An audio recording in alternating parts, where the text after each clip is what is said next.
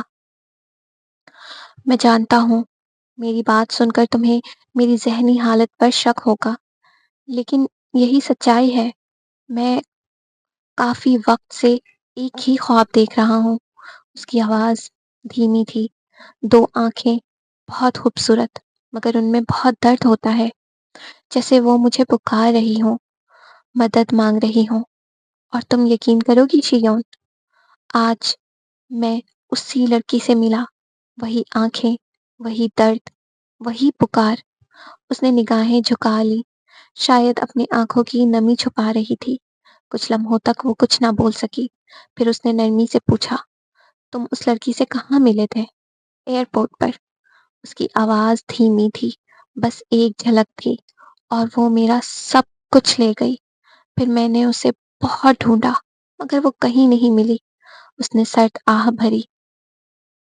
اس نے اس کی طرف دیکھا، اس کی آنکھوں میں درد تھا، جسے وہ خاموشی سے سنبھال رہی تھی۔ تمہیں اس کے بارے میں کچھ بھی معلوم نہیں؟ نام، پتہ یا کچھ بھی؟ لی من ہو نے نفی میں سر ہلایا۔ کچھ نہیں، میں بس اس چہرے کو پہچانتا ہوں جسے میں ڈھونڈ رہا ہوں، اور بس ان آنکھوں کو جن میں ایک بے زباں احساس پوشیدہ ہے۔ تم یہ سب مجھ سے کیوں کہہ رہے ہو؟ کیونکہ تم میری بچپن کی دوست ہو۔ مجھے یقین ہے کہ کوئی مجھ پر بھروسہ کرے نہ کرے، تم ضرور کرو گی اور مجھے سمجھو گی۔ میں بہت مشکل میں ہوں شیون، مجھے کچھ سمجھ نہیں آ رہا، میں کیا کروں؟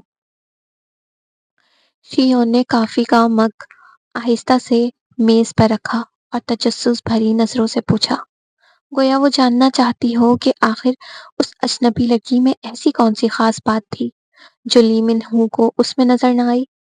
یہ حسد نہیں، بلکہ محض ایک احساس تھا، کیونکہ وہ بھی اسے دل کی گہرائیوں سے چاہتی تھی۔ اچھا یہ تو بتاؤ، وہ دکھتی کیسی ہے؟ کورین تھی یا کوئی وائٹ؟ مقابل نے فوراً نفی میں سر ہلایا۔ نہیں نہیں، نہ وہ کورین تھی نہ وائٹ۔ اس کی بڑی بڑی سیاہ آنکھیں تھیں، ایسی آنکھیں جو ایک بار دیکھ لے تو دوبارہ کچھ اور نظر ہی نہ آئے۔ رنگ بہت صاف تھا اور نقش بالکل تیکھے، بالکل جیسے کسی عربی شہزادی جیسی، مگر اس کی زبان عربی نہیں تھی، وہ کچھ اور بول رہی تھی، کوئی عجیب سی زبان جو میں سمجھ نہیں پایا۔ اس کے ذہن میں وہی آواز گونجی جو ایئرپورٹ پر اس نے سنی تھی، معاف کیجیے گا۔ اگرچہ وہ اس وقت وہ الفاظ سمجھ نہ سکا تھا، مگر نہ جانے کیوں اب بھی وہی آواز اس کے دل میں اترتی جا رہی تھی۔ شیون نے ایک گہری سانس لے کر اس کی طرف دیکھا۔